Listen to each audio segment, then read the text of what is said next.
What's good? What's good, YouTube? What is good, people? What is good? If you guys think we don't live in a centrally planned economy, then you're completely kidding yourself. But in this video, we're going to talk about the financialization of the economy, and part one, because this is a topic that is huge and way too huge to get all of it in like one video or even probably two videos. So it'll probably be a series, somewhat of a series. And yeah, before I get started on the script, I just wanted to say one more thing about Renegade number one. I got into him a little bit in the last video, and in this one I just wanted to say one, rest in peace again.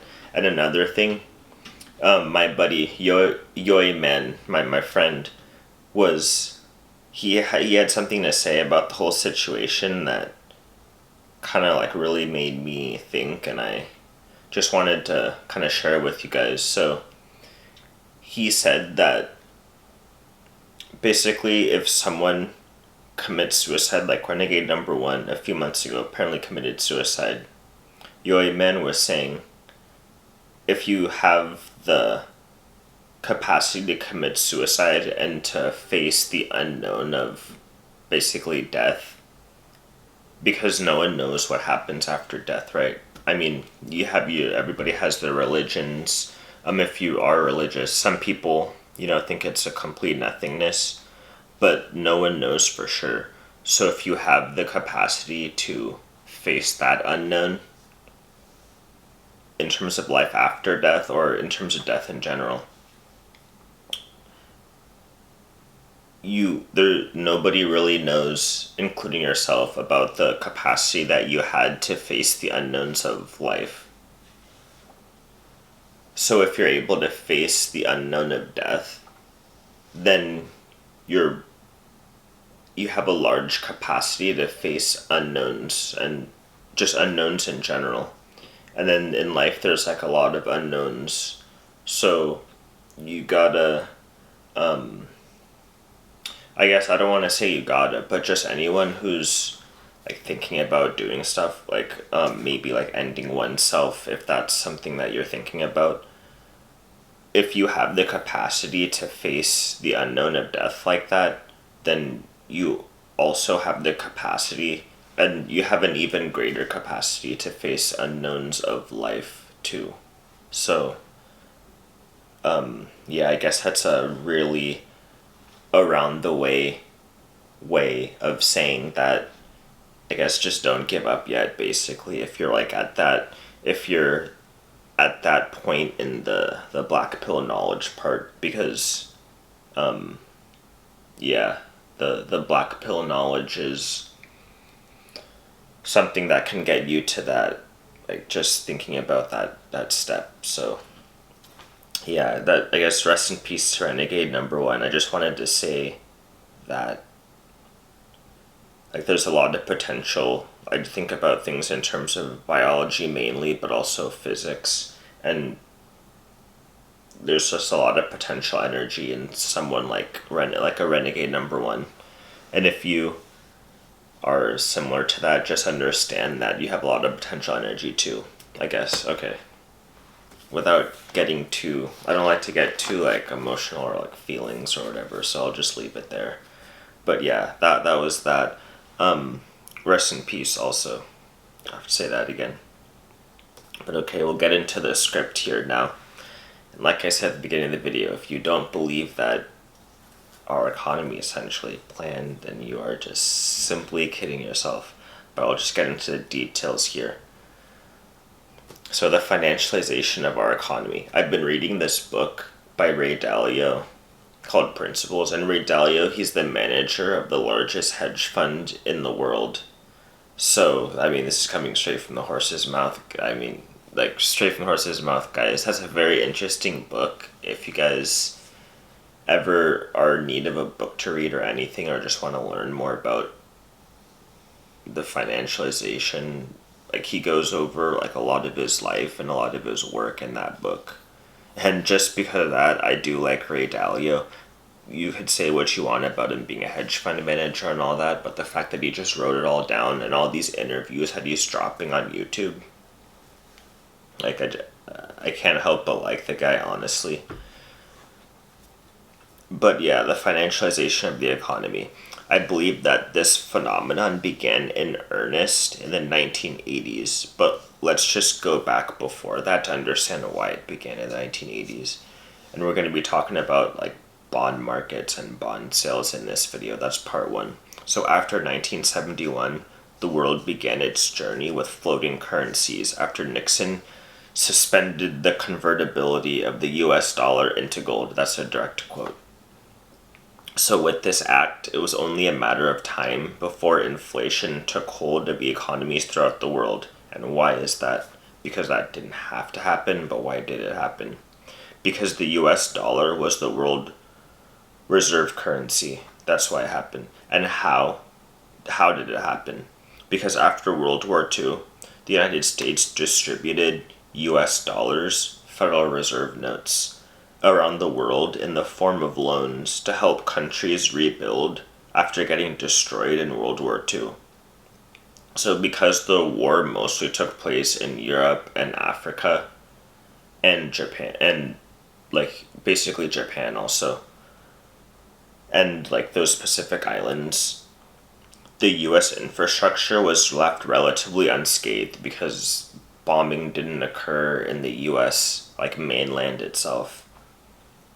And not as many men died during the war. Not as many United States men died compared to the amount of men that died in European countries and Japan and China and like those countries.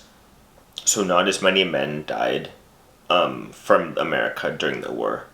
So the United States was in the best position post-World War II than any other major country in the world. Because of that, the US became the dominant power. And there was also the Soviet Union, and we'll get into that in other videos, but they still had a lot of rebuilding to do because a lot of fighting took place in the Soviet Union. And then they lost millions and millions of men. The Soviet Union, I think they lost the most like amount of men during actual fighting than any other country. So they had a lot of rebuilding to do. So why did inflation occur post 1971 after the US went off of a somewhat gold standard?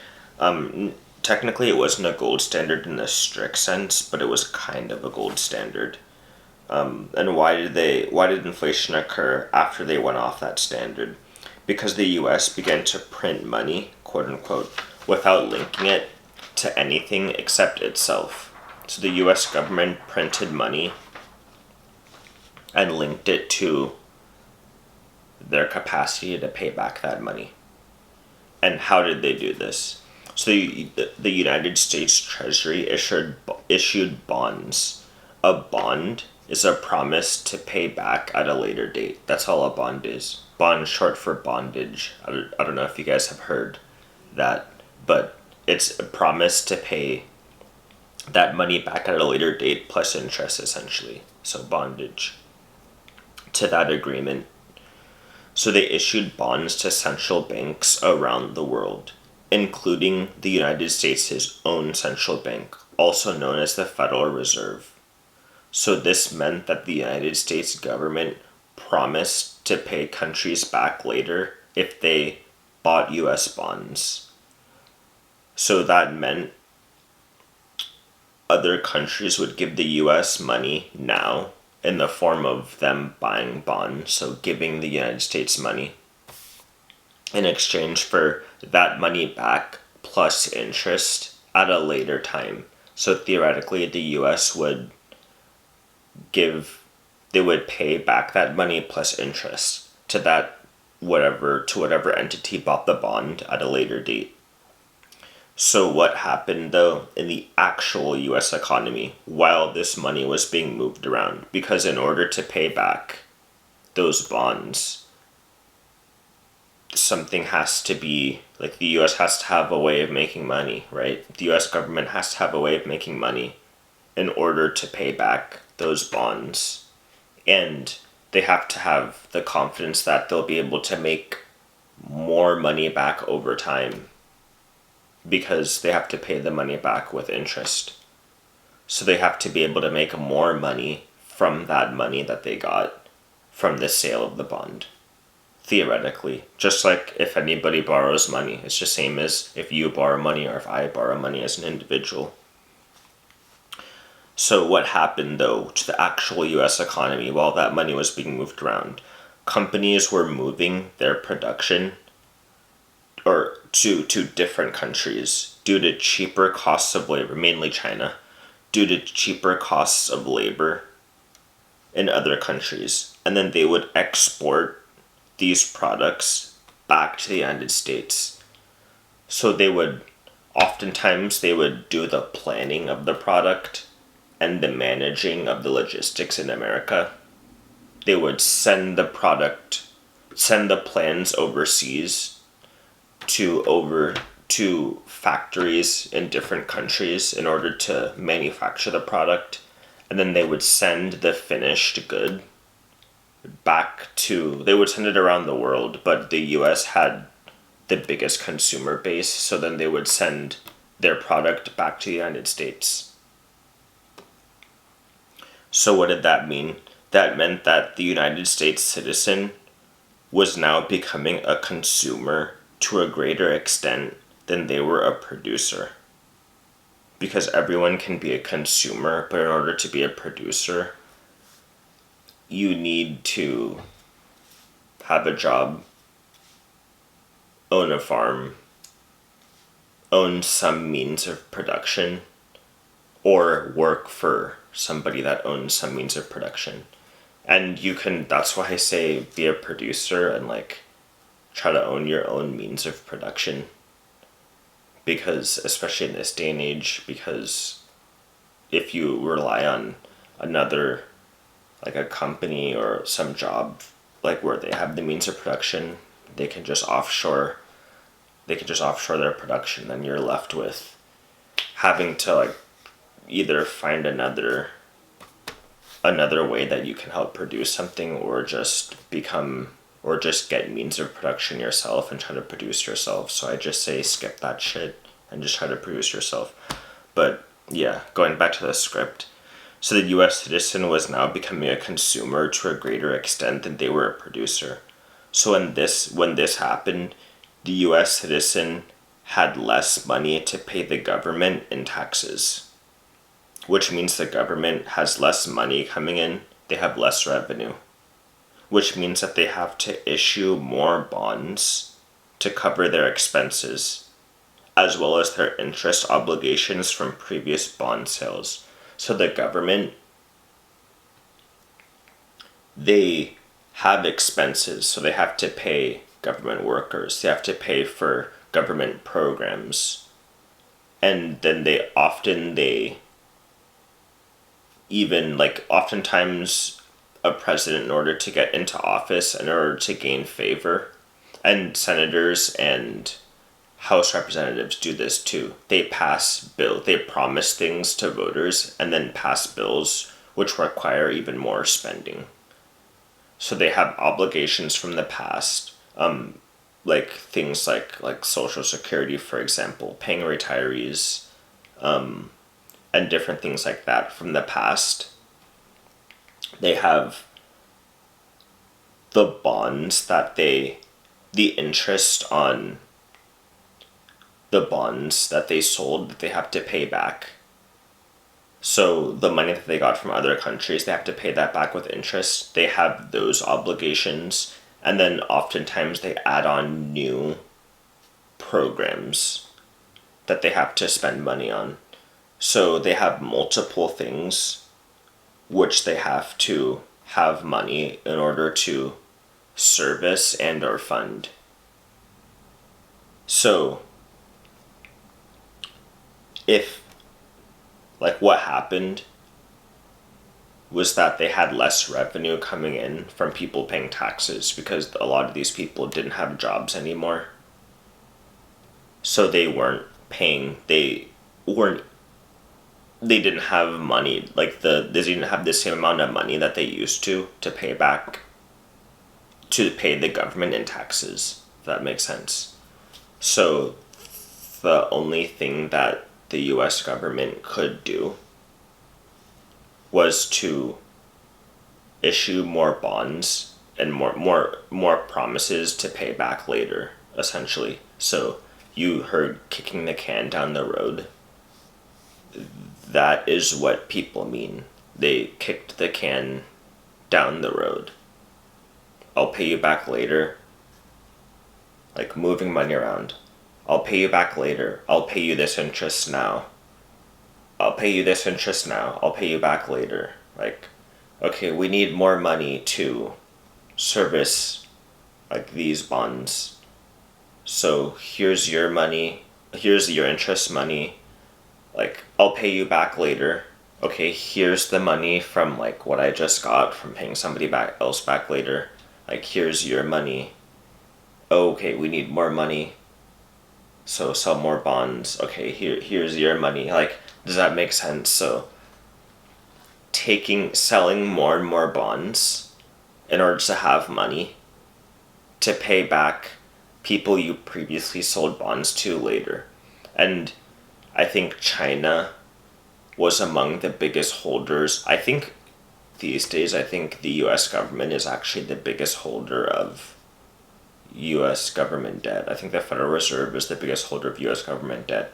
China is also a big holder of US government debt. I think Japan is also a big holder of US government debt. So when you hear they hold US government debt, it means that they're the ones that are buying the bonds that the US is promising to pay them back later. So they gave the US money and we said that we'll pay them back later. If that makes sense. Like, so just think about that going on for a number of decades. And yeah, just you think about that, because like I haven't even thought of the full implications of that, to be 100% honest. Like, I'm just trying to give you as much information as I can. Later, as I think more about it, I'll try to put that in the videos, but I mean, I'm still trying to learn about this just like you guys are. So doesn't this mean eventually that it will be impossible for the US government to pay everyone back? You might ask this. That's what I asked. And you would be right. I mean, how much debt are we in now? Like, I don't even know the number. But so, you'd be right. Enter the US Federal Reserve. The Federal Reserve is now among the biggest purchasers of United States Treasury bonds. I think they might be the biggest, but don't quote me on that exactly, because I'll have to get direct stats for you guys in one of these videos, because like I'm simply talking about concepts here. I'll have to get direct stats for you guys as I learn more about it. But the theory behind the US Federal Reserve purchasing treasury bonds is that the debt can now be owed to the Federal Reserve, which is considered a part of the United States. So we can pay off other countries, and we only owe debt to ourselves mainly. So like I was saying earlier, we sell you bonds, and then we use the money you gave us to pay back other countries.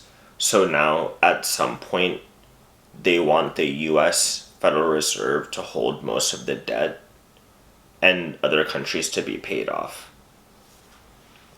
So the problem with this, though, is that when there's an oversupply of dollars created, and we've gotten into it in other videos, when the US Federal Reserve, when they buy treasury bonds, they literally create money. So the US Federal Reserve has an infinite balance sheet, if that makes sense. They can print as much money as they want because it's not tied to anything. It's not tied to gold or anything like that. It's tied to the ability of the US government to pay back the money.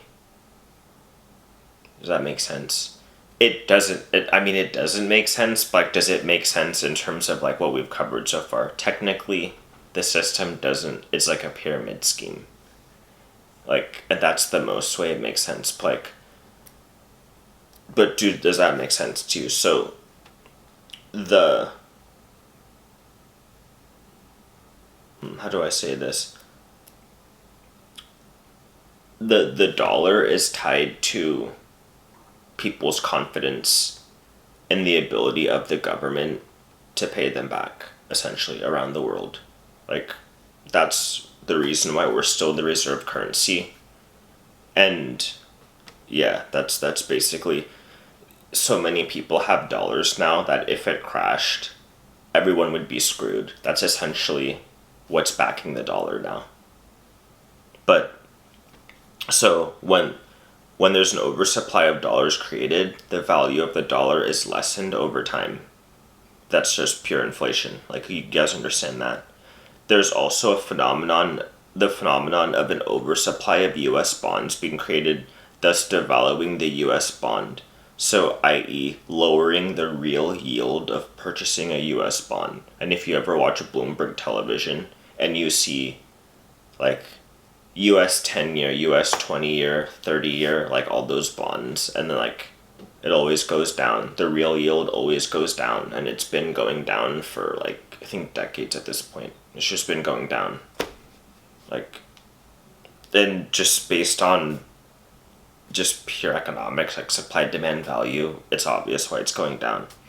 So, if you cannot depend on your money to retain its value over time because of inflation, you must invest your money into different things that will yield you a return that is at least growing at the rate of inflation of the US dollar. Theoretically, you want your yield to be growing faster than the rate of inflation of the US dollar. So you're making money, right? Because if you're only growing at the rate, you're just keeping your purchasing power. If your yields grow at a rate that's faster than inflation, you gain purchasing power, which is like what you want to be doing over time, is gaining purchasing power. And if your yield is not meeting the rate of inflation, you're literally losing purchasing power every year. And that's what happened to so many people, even all these boomers that, like, we don't like because they're the generation that was in place when this system was, like, created and accelerated. Even though, like, we kind of joke, I mean, it's like half a joke at this point about, like, not liking boomers and stuff. Basically, most boomers got fucked over by this because they didn't understand it. Most people today don't even really understand it, and, like, it's been happening for so many decades. But, like, at the time, boomers, they didn't really understand it. So they were taught by their parents to, like, just get their money and save it. Because back then, you'd be able to get an actual yield on just saving your money or, like, putting it in a bank because the value of the dollar was rising. So you'd be able to just put it in a bank, and, like, the interest you would get from putting it in a bank was, like, way worth it. So you would just save your money.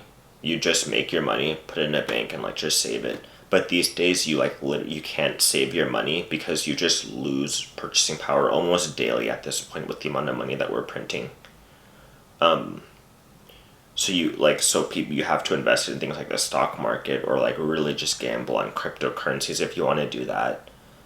And just different things, or you put your money in offshore accounts, which is why you hear, like, rich people doing that a lot, because different countries have a higher yield if you put your money in their bank accounts than the US has if you put the money in a US bank account. Like, so that's why you hear about offshore accounts and all that shit. So you want the yield you get on your money to grow at a rate that's faster than the rate of inflation, so you can build up purchasing power. So an individual must do this to retain purchasing power, and a company or a business at their level, they must also do this. Like, so an individual, it's the same concept, except with a company or a business, there's, like, more money to work with and more people to think about. An individual, you only have yourself to think about, and, like, maybe your family if you're a breadwinner. So but like the concept and what you're trying to do is essentially the same. So this sets the stage for what began occurring in the 80s. Private sector had to compensate for a decreasing value of their dollars, and individual citizens were faced with going for a guaranteed government salary because the money was printed in order to like give people that salary, or they had to try their luck in the private sector. And then I'll end this part there. We'll get into this phenomenon in part 2, the phenomenon of private sector compensation, and yeah, we'll at least get into that in part 2, and then I might save like what the individual had to do for part 3, or if depending on how long that script is, I might go over it in part 2. But yeah, private sector compensation, we'll talk about that in part 2.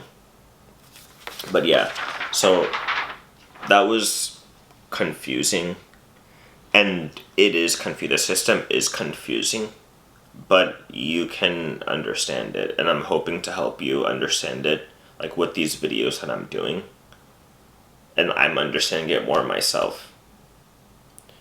And yeah, like I said, I mean, this is central planning, guy. Like, I don't even know what else to like. I'm literally like, I just like learning stuff in general. So I like being shocked at what I'm learning. Like, I even did that when I was learning about like the human body when I was in school to be a like medical professional or whatever. I did this when I was learning like physics, just like in high school, and then also like for fun later on. I did this when I was learning about like basically, I mean, like I was learning about chemistry for a good stretch of time. Like I just like I just when I was learning about computer science, like which I still kind of am. I just like being surprised and immersed in what I'm learning. Like, so I always, because there's implications to everything, right? And it's all connected. But like this stuff, I mean, this is why people get blackpilled, right? Because a lot of this stuff is hard to get like consciously, but subconsciously a lot of this stuff is understood. I mean, just after you live for a certain amount of time, like you understand that like it's not hard to see that purchasing power is going down, or just like by the fragmentation of society, you can just tell that certain things are like kind of weird. Like certain things don't really make sense, and like a lot of this stuff is just even for me. I didn't understand most of like this stuff, but even back in high school, I was like, okay, like the Illuminati is part of this shit. Like you wouldn't. Who would think of something like that if everything was on the up and up? Like, even back when I was like 15, 16, I was thinking about, okay, what is the Illuminati doing? Like, why would I be thinking about that at that age if everything was on the up and up? So I feel like a lot of this stuff subconsciously people are like aware of, but I just try to figure out the details and put it into the context of like my life, and like just try to explain it, like put a story to it, I guess, because humans are storytelling animals, and let's try to understand the history.